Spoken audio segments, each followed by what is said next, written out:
Assalamualaikum warahmatullahi wabarakatuh. Puji syukur kepada Allah yang telah memberi kita rahmat dan hidayah serta kesehatan sehingga kita masih bisa melakukan aktivitas kita seperti biasanya, yaitu menuntut ilmu. Kemudian selawat serta salam tak lupa kita kirimkan kepada Nabi kita, Nabi Muhammad SAW. Baik anak-anak, bagaimana kabarnya hari ini? Baik, pada kesempatan kali ini kita akan membahas mengenai materi meneladani perjuangan Rasulullah di Mekah. Pada kesempatan kali ini, saya akan membahas dua pokok materi pada hari ini, yaitu tentang substansi dan strategi dakwah Rasulullah di periode Mekah. Nah, yang pertama, tentang substansi dakwah Rasulullah di kota Makkah. Ada yang tahu apa itu substansi? Ya, jadi substansi itu merupakan inti atau pokok dakwah Rasulullah di Makkah. Pada substansi ini akan dibahas tentang kerasulan Nabi Muhammad SAW dan juga ajaran-ajaran pokok Rasulullah SAW di kota Mekah.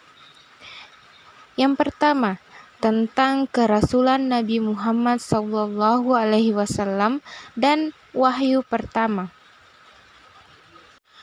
Beberapa riwayat yang sahih telah menjelaskan bahwa Nabi Muhammad SAW diangkat menjadi Rasul pada tanggal 17 Ramadan pada usia 40 tahun. Pada saat itu, Malaikat Jibril mendatangi Nabi Muhammad dengan membawa wahyu pertama. Ada yang tahu wahyu pertama yang diturunkan kepada Nabi Muhammad SAW? Ada yang tahu? Ya, benar. Jadi, wahyu pertama yang diturunkan kepada Nabi Muhammad SAW yaitu surah Al-Alaq. Surah Al-Alaq ini artinya segumpal darah. Nah, surah Al-Alaq ini terdiri dari 5 ayat. Ya, 5 ayat. Kemudian ayat ini berisikan tentang pentingnya ilmu pengetahuan bagi manusia. Ayat ini menyerukan kepada semua manusia untuk sebanyak mungkin mencari ilmu. Sebagaimana ada pepatah Islam yang mengatakan bahwa seorang muslim diwajibkan mencari ilmu mulai dari buayan atau ayunan hingga ke lian lahat. Kemudian ayat Al-Quran diturunkan kepada Nabi Muhammad SAW diturunkan sesuai dengan kejadian yang faktual atau kejadian nyata atau yang bersifat nyata yang sedang terjadi pada saat itu.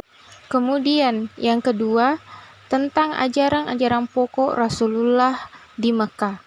Ada 2 ajaran pokok yang Rasulullah ajarkan pada saat itu.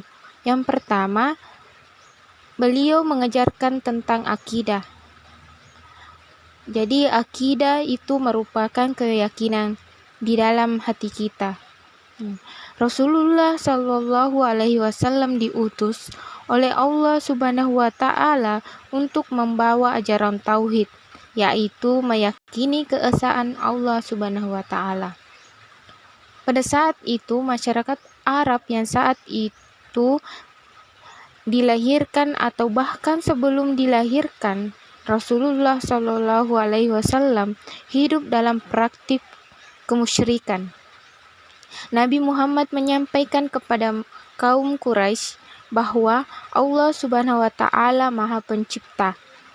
Segala sesuatu yang ada di alam ini, langit, bumi, matahari, manusia, hewan, dan lain-lainnya merupakan ciptaan Allah Subhanahu wa Ta'ala. Kemudian, ajaran tauhid ini berbekas sangat dalam di hati Nabi dan para sahabatnya. Kemudian, ajaran tauhid ini berbekas sangat dalam di hati Nabi dan para sahabatnya, sehingga menimbulkan keyakinan yang kuat dan mapan dan tak tergoyahkan. Dengan keyakinan ini, para sahabat sangat percaya bahwa Allah Subhanahu wa Ta'ala itu tidak akan membiarkan mereka dalam kesulitan dan penderitaan. Kemudian, yang kedua, ajaran pokok Rasulullah di Mekah yaitu akhlak mulia. Dalam hal akhlak, Nabi Muhammad tampil sebagai teladan yang baik atau ideal. Sejak sebelum menjadi nabi, ia telah tampil sebagai sosok yang jujur, sehingga diberi gelar oleh masyarakatnya sebagai Al-Amin, yang dapat dipercaya. Kemudian, jadi untuk mengajarkan akhlak itu harus yang paling utama yaitu kita harus menjadi orang teladan dulu, baru kita bisa mengubah orang lain. Sebab akhlak jika tidak kita contohkan, maka ia akan berbalik ke diri kita sendiri. Kemudian, pokok materi yang kedua yaitu tentang strategi dakwah Nabi Muhammad SAW di Mekah. Agar tidak menimbulkan keresahan dan kekecauan di kalangan masyarakat Quraisy, Rasulullah SAW melakukan dakwah secara sembunyi-sembunyi yang dilakukan secara terbatas dan hanya di kalangan keluarga dan para sahabatnya. Sehingga pada saat itu rumah Rasulullah dijadikan sebagai Darul Arkam, sebagai pusat kegiatan dakwah. Di tempat itu ia menyampaikan risalah tauhid dan ajaran Islam yang diwahyukan oleh Allah Subhanahu wa Ta'ala.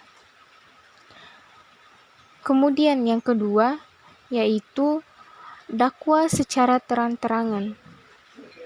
Ini dimulai sejak tahun keempat dari kenabian, yakni setelah turunnya wahyu yang berisikan perintah Allah Subhanahu wa Ta'ala agar Nabi SAW melaksanakan dakwah secara terang-terangan sesuai dengan Al-Quran surah Al-Hijr ayat 94 menjelaskan bahwa sudah saatnya ia dan para pengikutnya untuk menyebarluaskan ajaran Islam secara terbuka dan terang-terangan.